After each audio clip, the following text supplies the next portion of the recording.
Sky Mobile sponsors the transfer window on Sky Sports News. The clock is ticking down towards transfer deadline day, a shade over 15 days to go, but plenty of deals still to be done, of course. So how do clubs find their targets, deal with agents and players who've perhaps had their heads turned? Well, I'm delighted to say former head of first team recruitment at Bournemouth and former York City manager David Webb is here with me in the studio now. David, you've got a wealth of experience from scouting to coaching to management. Let's talk about transfer targets right now. We're in the midst of the transfer window right now. How do you go around identifying your targets and trying to secure them at your club? Yeah, when I was in these roles as sport director, as head of football operations, we would try to get our targets sort of aligned quite early on. So maybe we would have sort of 1, 2, 3 targets and sort of counteracting if number 1 went away, then number 2 went away. So we try and get the bulk of our sort of scouting work, if you like, information gathering, profiling work done. And then when it comes to sort of the transfer time, then we try and activate it and go ahead. How much homework are you doing on players before you go about actually trying to sign them? Are you watching them in the flesh a number of times? Some deals are different. Maybe you can identify a player quicker than others. How do you approach it?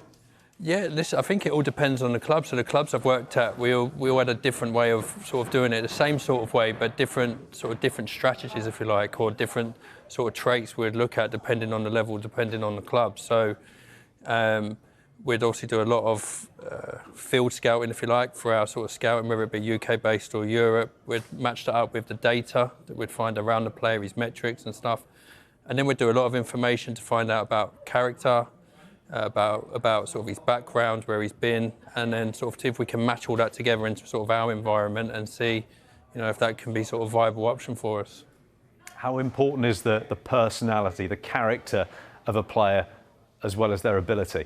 Yeah, it's massive. Yeah, it's massive. I think you've got to have realised that you bring them into a dressing room.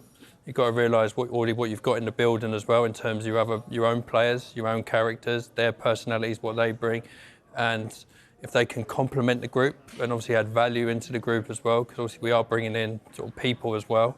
So if we've done our homework correctly, we try and get that sort of fit and balance within the dressing room and around the club as well.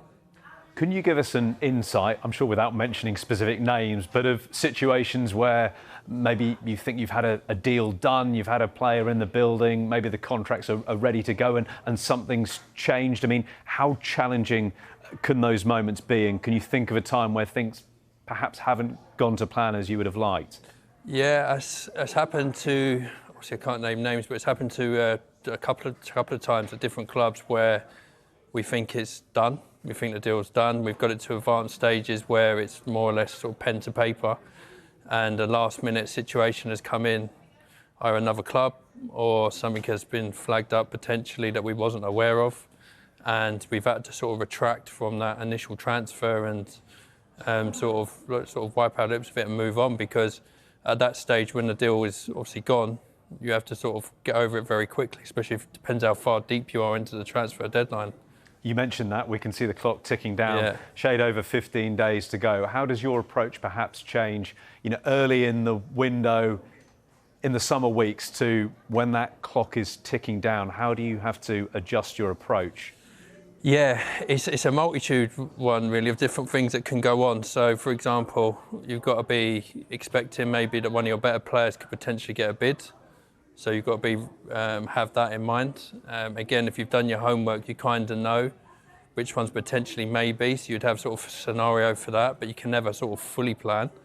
And then the more that it goes down, the more other clubs might sense that there's not long in the window. You might have lost a key player. Obviously, that might affect the sort of buying price, the purchasing price that you're going to have to, because they know you're at a disadvantage time-wise. So that can all play key factors, especially as it gets towards the end of the market. How many targets do you think you have to have in mind for a specific position, for example? We look at Liverpool in recent days, been interested in Moises Caicedo, Romeo Lavia. Going to miss out on both. I mean, how many targets do you need before you feel comfortable?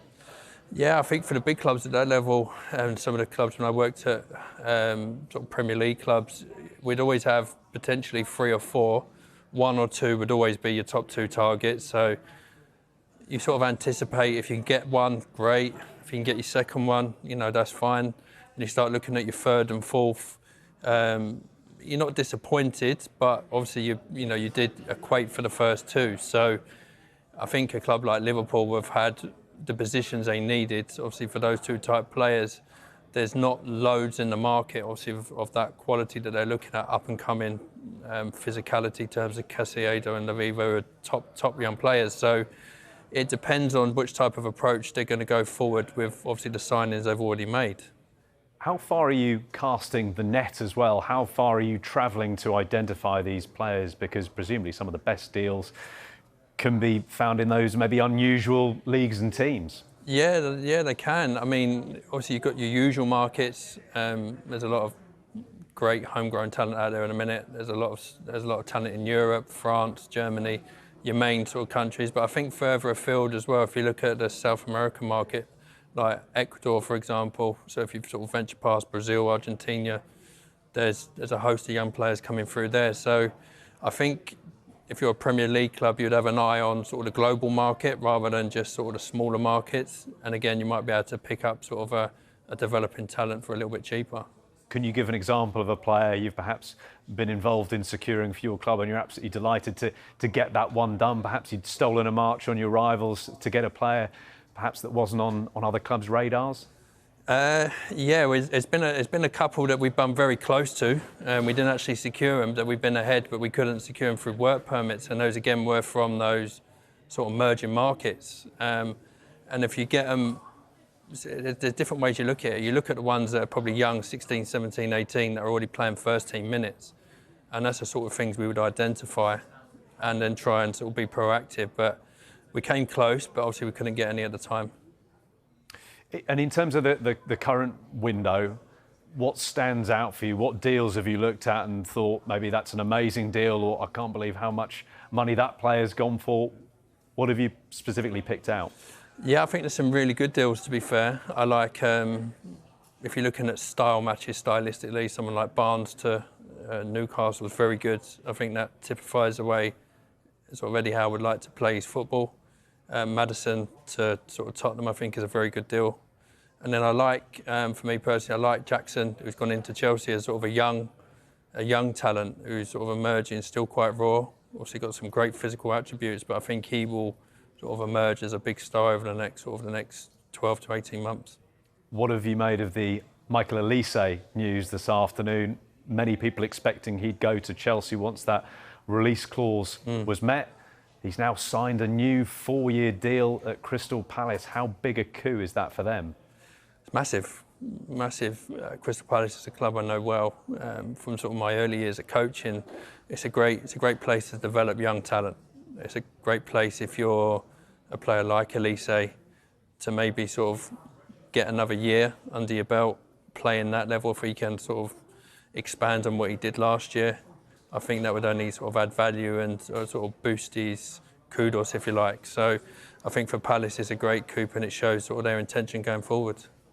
The days are ticking down until the window closes. From your insight into being involved in many deals, how important is it to hold your nerve in those closing days, those closing hours as far as the negotiation is concerned? You want to get that player over the line, but you want the best deal too.